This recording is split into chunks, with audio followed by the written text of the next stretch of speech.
ডালের বাগারটা দিয়ে আটার ফুলগুলো দিয়ে দিলাম, তারপরে দিয়ে দিলাম ধনেপাতা। মাশাআল্লাহ মাশাআল্লাহ, খেতে অসাধারণ হয়েছে। তাহলে চলুন কিভাবে বানালাম। প্রথমে আমি আটা নিয়েছি, আটার উপরে দিয়ে দিলাম একটা ডিম, সামান্য পরিমাণে লবণ স্বাদ মতো। এখন এগুলো দিয়ে আমি একটা ডো বানিয়ে নিব। প্রয়োজন মতো পানি দিয়েছি আমি এখানে। এই তো একটা ডো হয়ে গেল। এখন এখান থেকে আমি ফুলগুলো বানাবো। প্রথমে আমি ডালগুলো ধুয়ে নিয়েছি।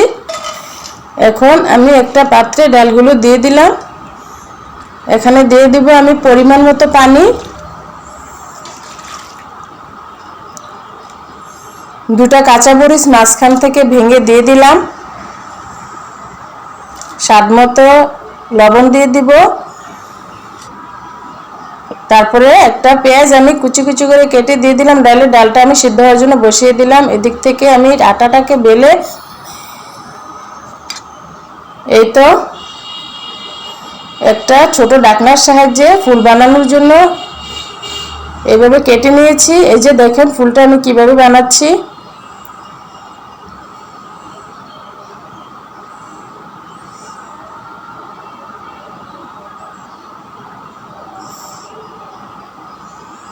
একটা ফুল হয়ে গেল আমার। আপনাদের বোঝার সুবিধার্থে আমি আরেকটা ফুল বানিয়ে দেখাচ্ছি।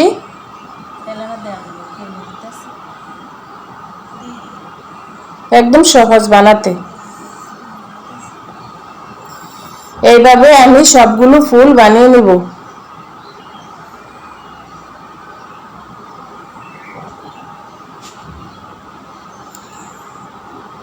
ফুল বানানো হয়ে গেছে। এখন আমি ডালটাকে একটু বাগার দেব। হলুদ দিয়ে দিলাম। ডালটা আমার সিদ্ধ হয়ে গেছে। একটা ডাল ঘুটনির সাহায্যে ডালটা ভেঙে নিয়েছি। আমি এখানে 3-4টা বিলম্ব দিয়েছি, একটু টক টক লাগবে। এই তো আমার ফুলগুলো এখন দিয়ে দিলাম।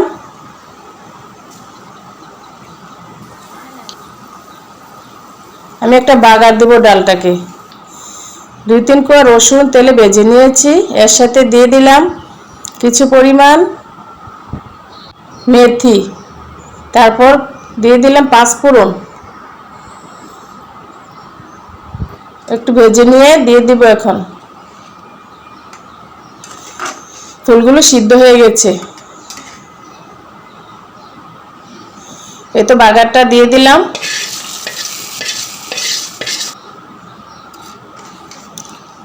একটু নেড়ে চেড়ে দেব।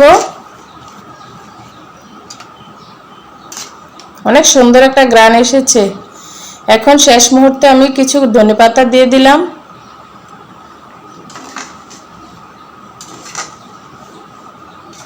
ধনেপাতাটা দিয়ে আমি আরেকটু নেড়ে চেড়ে দিলাম। অনেক সুন্দর একটা ঘ্রাণ এসেছে। এখন আমি একটা বাটিতে ঢেলে নেব। দেখেন দেখতে কালারটা অনেক সুন্দর। মাশাআল্লাহ, খেতে অসাধারণ লাগে। এই নাস্তাটা বানিয়ে খেয়ে দেখবেন একবার হলেও।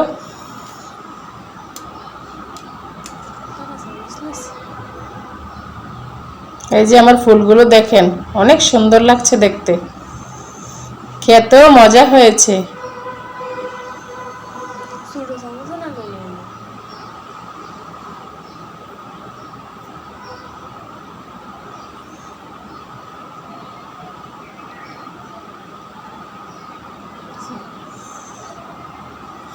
টেবিলে চলে আসলাম, ডাইনিং টেবিলে।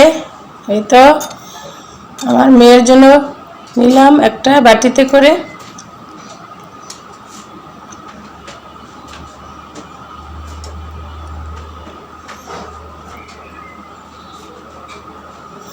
আমার মেয়ে তো বলছে আম্মু সেই স্বাদ, অসাধারণ। একটু জাল জাল টক টক লাগছে, অনেক মজা।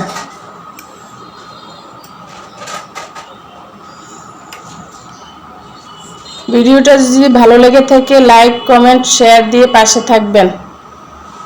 আসসালামু আলাইকুম।